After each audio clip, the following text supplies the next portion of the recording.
બજરંગીની કમાલ હો બજરંગીની કમાલ, બજરંગીની કમાલ હો બજરંગીની કમાલ, થઈ ગયા સુખી સંસાર. બજરંગીની કમાલ હોય ગરીબ કે ધનવાન, બજરંગીની કમાલ કૃપા થઈ એવી કે બધા થઈ ગયા માલામાલ.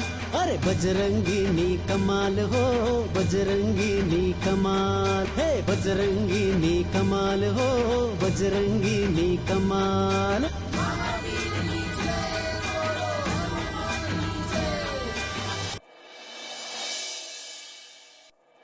जय राम श्री राम जय जय राम, जय राम श्री राम जय जय राम, जय राम श्री राम जय जय राम, जय राम श्री राम जय जय राम, जय राम श्री राम जय जय राम, जय राम श्री राम जय जय राम, जय राम श्री राम जय जय राम, जय राम श्री राम जय जय राम, जय राम श्री राम जय जय राम, जय राम श्री राम जय जय राम, जय राम श्री राम जय जय राम, जय राम श्री राम जय जय राम.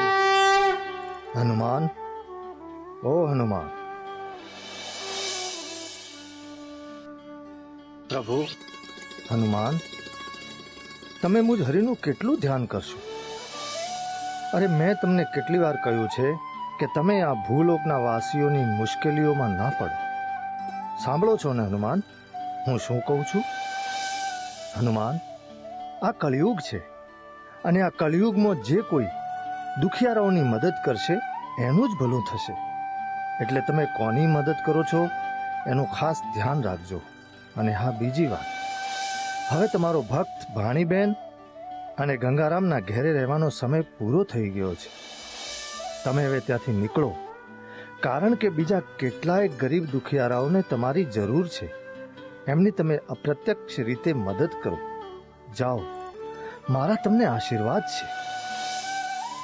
હે શ્રી રામ પ્રભુ, તમારા વચન મુજબ ભાણીબેન અને ગંગારામ જેવા બીજા ગરીબોની પણ અપ્રત્યક્ષ રીતે મદદ કરવા માંગુ છું.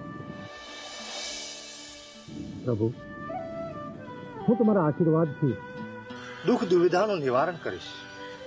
જાઓ હનુમાન, જાઓ. જય રામ શ્રી રામ જય જય રામ, જય રામ શ્રી રામ જય જય રામ.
જય રામ શ્રી રામ જય જય રામ. પ્રભુ, આ બજુભાઈ મારા બાજુમાં બેઠા છે, છતાં મને જોઈ જ નથી શકતા. હનુમાન, તમે છેલ્લા 6 મહિનાથી મનુષ્ય રૂપમાં હતા, એટલે હવે તમારો થોડો સમય મનુષ્ય રૂપમાં જ રહેવું પડશે. પણ તમને કોઈ પણ માણસ જોઈ નહીં શકે.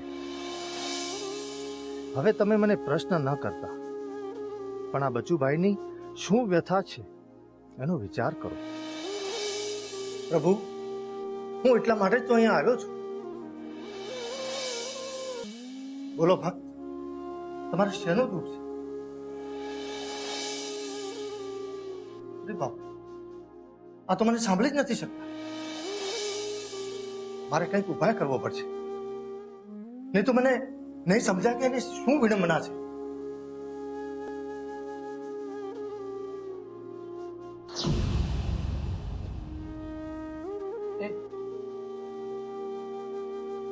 હે ભગવાન,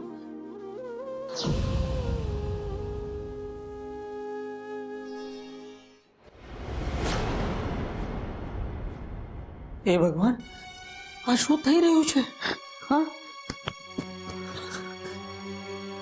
આ કદાચ હું ગાંડો તો નથી થઈ ગયો ને? નહીં નહીં નહીં. હે ભગવાન, હું પહેલેથી ખૂબ જ દુઃખી છું. મારી મદદ કરો. આજે મારી દીકરી રંજના 24 વર્ષની થઈ ગઈ છે. કેટલાક છોકરાઓ આવીને જોઈ ગયા, સગપણની વાત એ થઈ, પણ વ્યવહાર નહીં જામ્યો. પ્રભુ, જોયું તમે? જોયું આ બચુભાઈને કેવી મુશ્કેલી સતાવે છે? એમને પોતાની 24 વર્ષની દીકરીના લગ્નની ચિંતા સતાવે છે. પ્રભુ, મારે હવે બચુભાઈ અને એમની દીકરીના લગ્ન માટે કંઈક કરવું પડશે. બોલો બચુભાઈ, તમારે શું જોઈએ છે?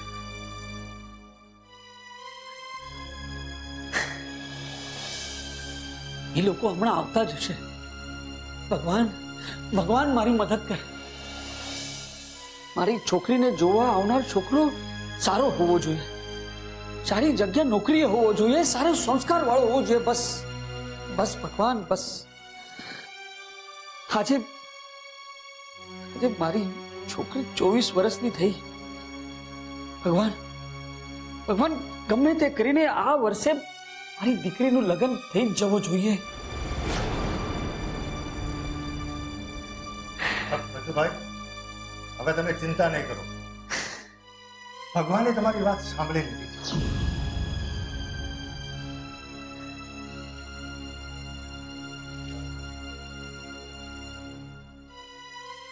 જય શ્રી રામ, જય શ્રી રામ.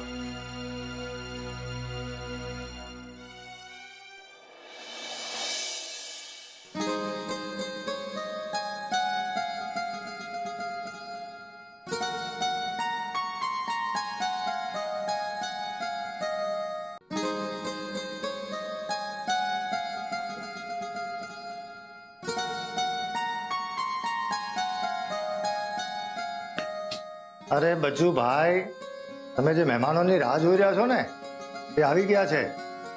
જો જુઓ, અરે જુઓ, દરવાજા આગળ આવી ગયા છે. અરે આવો આવો આવો આવો આવો ગોપાલભાઈ, આવો આવો. જય શ્રી કૃષ્ણ, જય શ્રી કૃષ્ણ. આવો, બેસો.